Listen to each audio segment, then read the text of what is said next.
does.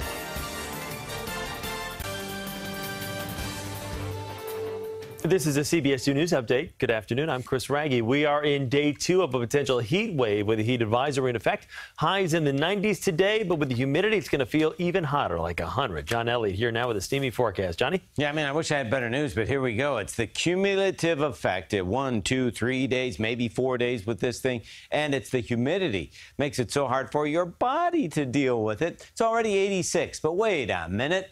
Let's throw in those high dew points, and it already feels like 91. It's 11 o'clock in the morning, and it feels like 97 in Edison. Oh, boy.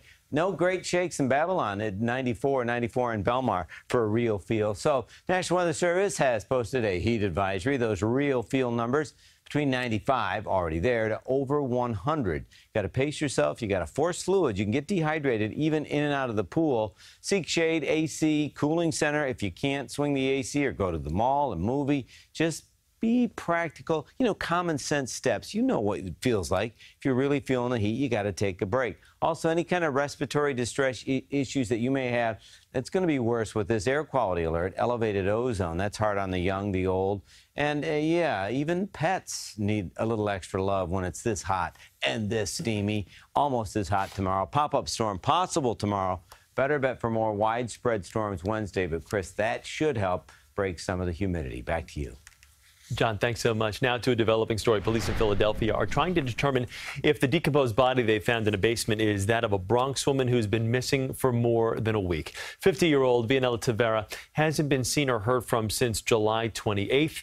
She is the mother of 5. Her family says she was traveling to Philadelphia 2 days after her disappearance. Tavera's car was found in Virginia with a man inside. That man was arrested for stealing the car and for a gun that was found inside the automobile. The body of a baby boy was pulled from the East River, and now authorities are trying to figure out who he is and where his parents are. Some tourists from Oklahoma spotted the toddler floating in the water Sunday afternoon. They brought him to shore and gave him CPR, but the boy was later pronounced dead at the hospital. They kept asking if there was any parents around, but it was just a baby out there in the water, so there was nobody around. Police say the baby didn't show any signs of trauma. The medical examiner is working to determine his exact cause of death. Happening today, subway riders can share their frustration over the looming L train shutdown. The MTA is holding a public meeting to get comments and review the proposed alternative service plan while the L train is out of commission. The meeting takes place from 5 to 8 this evening at the MTA headquarters at 2 Broadway.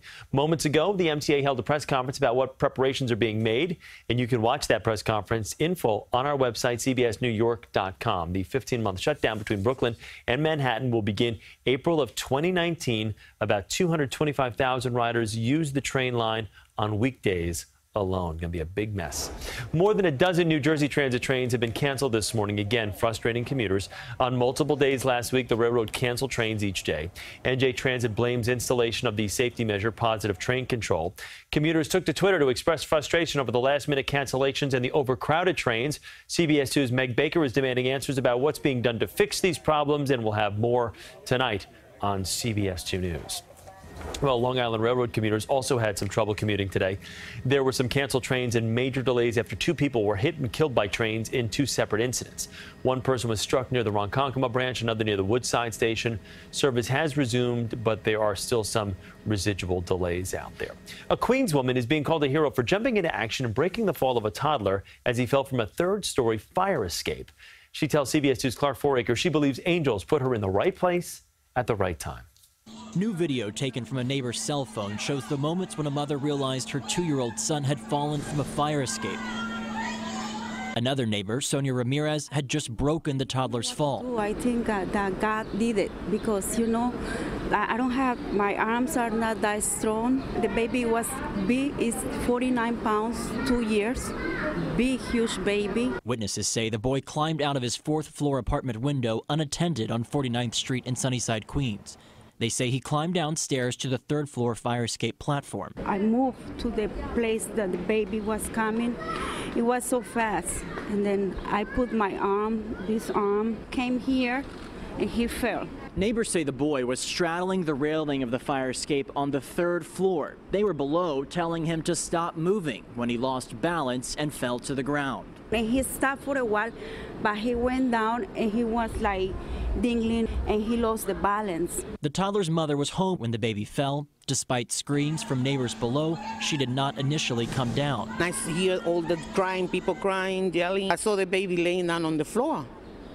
And when I opened the door that I came downstairs, the baby was with his eyes open and everything. So I said, well, baby's fine. Police had to knock on the mother's door to let her know the child was injured. Nobody came down. And the police went upstairs and broke the door. The toddler suffered minor injuries but is expected to be okay. The woman who broke his fall has bruising on her arm but no injuries. In Sunnyside, Queens, Clark Foraker, CBS 2 News. Well, police are still trying to figure out how the boy was able to get out of the window. They tell us no one is expected to be charged. Well, one batch of U.S. sanctions on Iran going back into effect. Secretary of State Mike Pompeo says these sanctions will be rigorously enforced and will stay effective until the Iranian government radically changes course. The sanctions had been eased by the Obama administration under the Iran nuclear deal. President Trump withdrew from the accord in May. The second batch of the sanctions set to come back in November. Wells Fargo says hundreds of customers lost their homes because of a computer glitch in the company's software. The mistake denied about 625 homeowners modifications in their mortgages. In about 400 cases, the customers were later foreclosed on. Wells Fargo says it has set aside $8 million to compensate customers affected by the mistake. Missing memories. Newlyweds from our area say they spent big bucks to capture all of the magical moments of their wedding day. But months later, those photos are still nowhere to be found. CBS 2's Rena Roy has their story. Christina Bangle's wedding was the best day of her life, but today it haunts her. I'm honestly just devastated because this was somebody that we trusted with the most important day of our lives. The Hopewell Junction 42-year-old says she paid nearly $5,500 up front to Takash Photography to document her special day last year. We spent a lot of time trying to find the perfect photographer. She's gotten the video she was expecting, but says she hasn't seen one picture, despite her contract with company owner Fatima Avila promising to send everything in roughly 6 months. And I received an email that apparently all her clients received saying that she was going through a lot of difficulties in her personal life, and now a year has gone by and I've received nothing. I just want my memories. Michael Capston of Suffern says he also paid Avila big bucks, $7,500 for his 2016 wedding, getting only a USB flash drive with photos, but nothing else in the contract. It's a betrayal.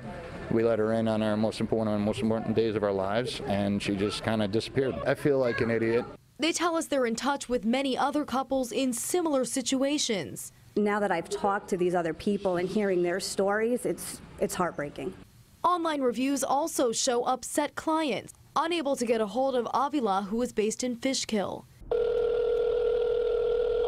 We reached her by phone. She didn't want to be recorded, but told us there's a delay because of personal issues, that she worked 27 weddings last year, and 10 couples so far have what they paid for. She said everyone would have their wedding memories within the next month. I never thought this would happen. At the end of the day, we just want our pictures. We want our videos. The couple say if they don't get their photos or videos by the end of this month, they plan on working together to file a class action lawsuit against that photographer. Rena Roy, CBS 2 News.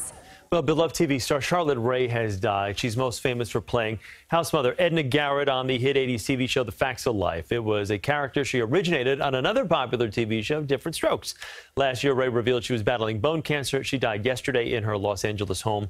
She was 92 years old. Speaking of 90s television, the cast of the popular 90s sitcom Murphy Brown came together for their first table read for the show's revival right here on CBS. Candace Bergen, Faith Ford, the rest of the gang also got to see the recreated sets. The emotional reunion is another big step in the series' much-anticipated reboot. Be sure to watch the premiere of Murphy Brown on Thursday, September 27th, 9:30 p.m. right here on CBS 2.